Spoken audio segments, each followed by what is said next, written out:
देश में भी नीट परीक्षा का विवाद थमा नहीं था कि यूजीसी नेट की परीक्षा रद्द हो जाने से एक बार फिर से विवाद खड़ा हो गया है। परीक्षा आयोजित होने के एक दिन बाद ही सरकार ने परीक्षा रद्द करने का ऐलान कर सभी को चौंका दिया है।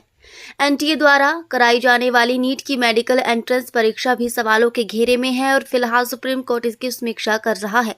अब यूजीसी नेट की परीक्षा रद्द होने से गंभीर सवाल खड़े हो गए हैं।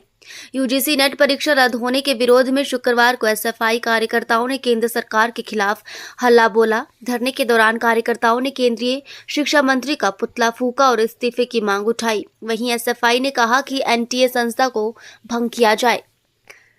एसएफआई के राज्य सचिव दिनित देंटा ने प्रतियोगी परीक्षाओं में बड़े पैमाने पर अनियमितताओं और भ्रष्टाचार की निंदा करते हुए कहा कि नीट घोटाले का मुद्दा अभी सुलझ नहीं पाया कि यूजीसी नेट परीक्षा का मामला सामने आ गया।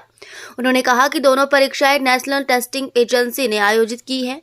एनटीए द्वारा आयोजित की गई परीक्षा में लाखों छात्र शामिल हुए हैं। भारी गर्मी के बावजूद देश और प्रदेश के युवाओं ने अपने दूरदराज के गांवों में आकर हजारों रुपए खर्च करके ये परीक्षा दी थी, लेकिन इतनी तैयारी व मेहनत के बाद उनको पता चलता है कि इसमें भारी धांधली के चलते परीक्षा रद्द कर दी गई है, जो कि उनकी निराशा को बढ़ाती है। उन्होंने कहा कि एसएफआई मांग करती है कि एनटीए जैसे भ्रष्ट संस्था को भंग किया जाए व शिक्षा मंत्री नैतिकता के आधार पर इस्तीफा दे। उन्होंने कहा कि अगर इस मामले में कार्रवाई नहीं की जाती तो छात्रों को लामबंद कर एसएफआई उग्र आंदोलन करेगी। और आप धरना प्रदर्शन आज एसएफआई कर रही है, क्या मांगे हैं? नमस्कार, मेरा नाम दिनित देंटा है। मैं एसएफआई का राज्य सचिव हूँ। आज एसएफआई उपायुक्त कार्यालय के बाहर जो प्रदर्शन कर रही है, आपने देखा होगा 18 जून को एनटीए के द्वारा नेट का एग्जाम कंडक्ट कराया गया था पूरे देश के अंदर। इस एग्जाम के अंदर 11 लाख बच्चों ने फॉर्म भरा था, उसमें से 9.1 लाख बच्चा इस एग्जाम के अंदर अपियर हुआ था। बहुत सारे बच्चे अपने घर वापस भी नहीं पहुंच पाए थे एग्जाम देके, जो दूर दराज के इलाके से आए थे। उनको जो है अगले दिन खबर मिलती है कि ये एग्जाम जो है कैंसिल कर दिया गया है।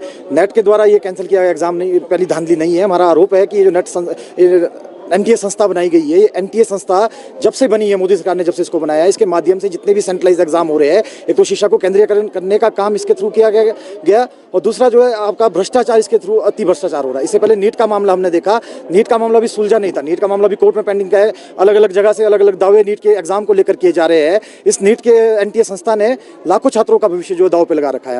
हमारी मांग है कि भारत के जो शिक्षा मंत्री है उनको नैतिकता के आधार पर इस्तीफा देना चाहिए, एनटीए के डायरेक्टर को इस्तीफा देना चाहिए और ये जो आपका पूरी धांधली चली है एनटीए जैसी संस्था को खत्म किया जाना चाहिए। और अगर ये नहीं होता है तो पूरे देश के अंदर एसएफआई छात्रों को लामबंद करते हुए, जितने भी अभ्यर्थी इस एग्जाम के अंदर बैठे थे, 9.1 लाख बच्चा इस एग्जाम के अंदर था, 24 लाख बच्चा नीट के एग्जाम के अंदर था और इससे पहले सीयूईटी के जो एग्जाम हुए उसके अंदर भी धांधली देखी गई है।